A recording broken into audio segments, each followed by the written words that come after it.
All right, let's talk about the customer avatar. And the reason the customer avatar is important is because we just learned about the content marketing formula where we need to be able to generate an audience so that we can then advertise to that audience. And when we can advertise to that audience, we can create awareness and generate more sales. Well, what the most important part of that formula is that audience and is that audience member. We need to get clear on who we are trying to attract into this audience. What I want you to do is download the customer avatar worksheet. And I want you to spend some time working through who you are trying to reach. I can't tell you how important it is for you to understand who we are trying to reach as we move through this certification. So what you're going to do is you're going to start in the upper left hand corner here, and you're going to put in here the type of product that you're trying to sell. I like to start with a product. Like, let's start with, what are we trying to sell at the end of the day? In this way, I like to work backwards when I'm thinking about the kinds of content that I need to produce.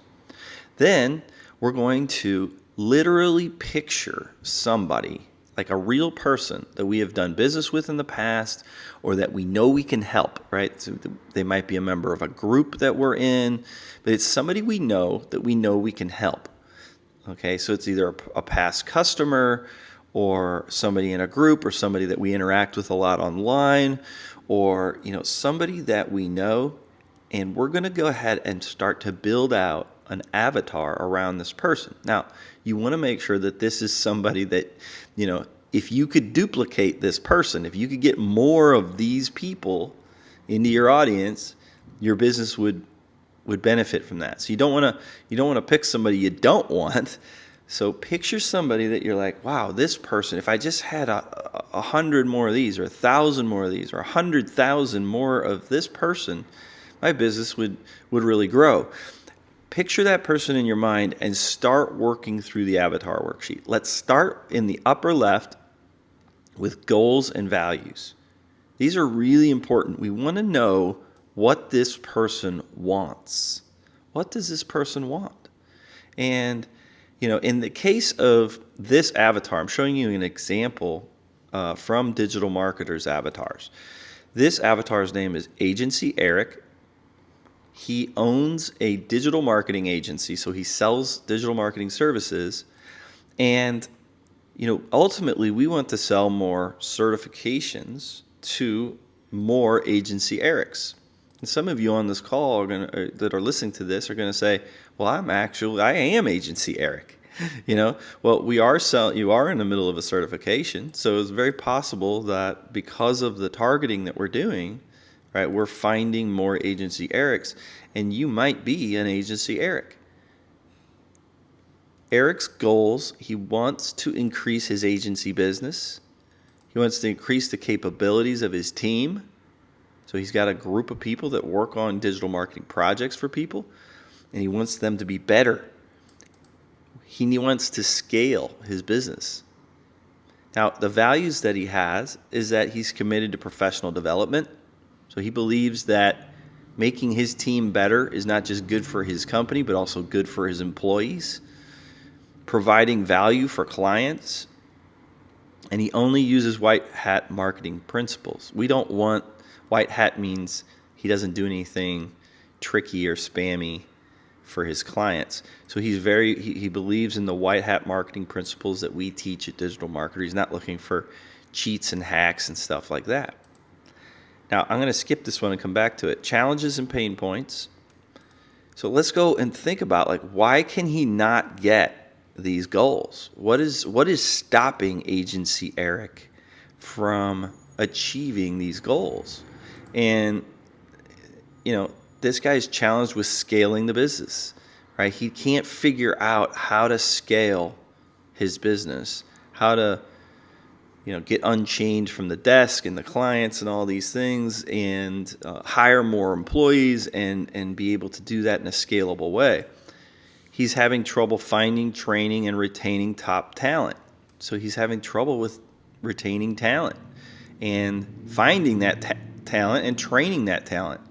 You see how our certification program helps this challenge, helps him achieve this goal over here. He's challenged with keeping his marketing skills sharp while still being the CEO of his company. Further flesh out things like pain points, like, what is this guy scared of? What keeps him up at night? And Eric's got a fear of losing business to competitors, like little small fry freelancers, all the way up to maybe larger agencies than him. He's got a fear of his agency falling behind in the digital marketing scene. Okay, so I want you to picture someone that you want more of in your audience and start filling this out. Then you go up here, and I like to give this person kind of a fun name, right? So Agency Eric.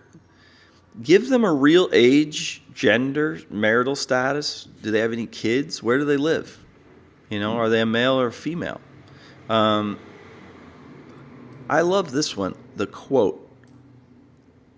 Put a short little quote that you think this person would say out loud that, sums up their values or sums up the pain point that they have. In this case, this is more of a value statement. Agency Eric says, I surround myself with people smarter than me. That's the kind of person we want, because we want them to be interested in certifying their team. We want them to be interested in professional development and providing value. Okay, so then, things like their occupation, their job title, this stuff might come up, and it might not. It might be super critical to what you're selling or doing, but it might not. But in any case, you're picturing an actual person. Go ahead and put what you know about this person in here. It helps to flesh out their worldview, and it helps to flesh out who this person is, even if you don't think it's super related to what you're selling. Now, sources of information is a really powerful thing to think about. Like, what books does Agency Eric read? What magazines, what blogs and websites? What conferences do Agency Eric type people attend?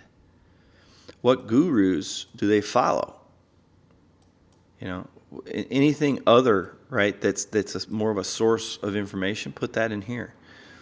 Super important for a couple of reasons. One, it's important to start consuming the same types of media and going to the same conferences, or at least being aware that these things exist, as your avatars. You need to understand them and where they go and what they do and how they get information. The second reason is because a lot of these can end up being targets for you. If you go and use something like Facebook advertising, you can target, people that like this book, Good to Great, or Think and Grow Rich, right, in your Facebook advertising. Then the last piece over here, objections and roles, does the training, so this person's got objections.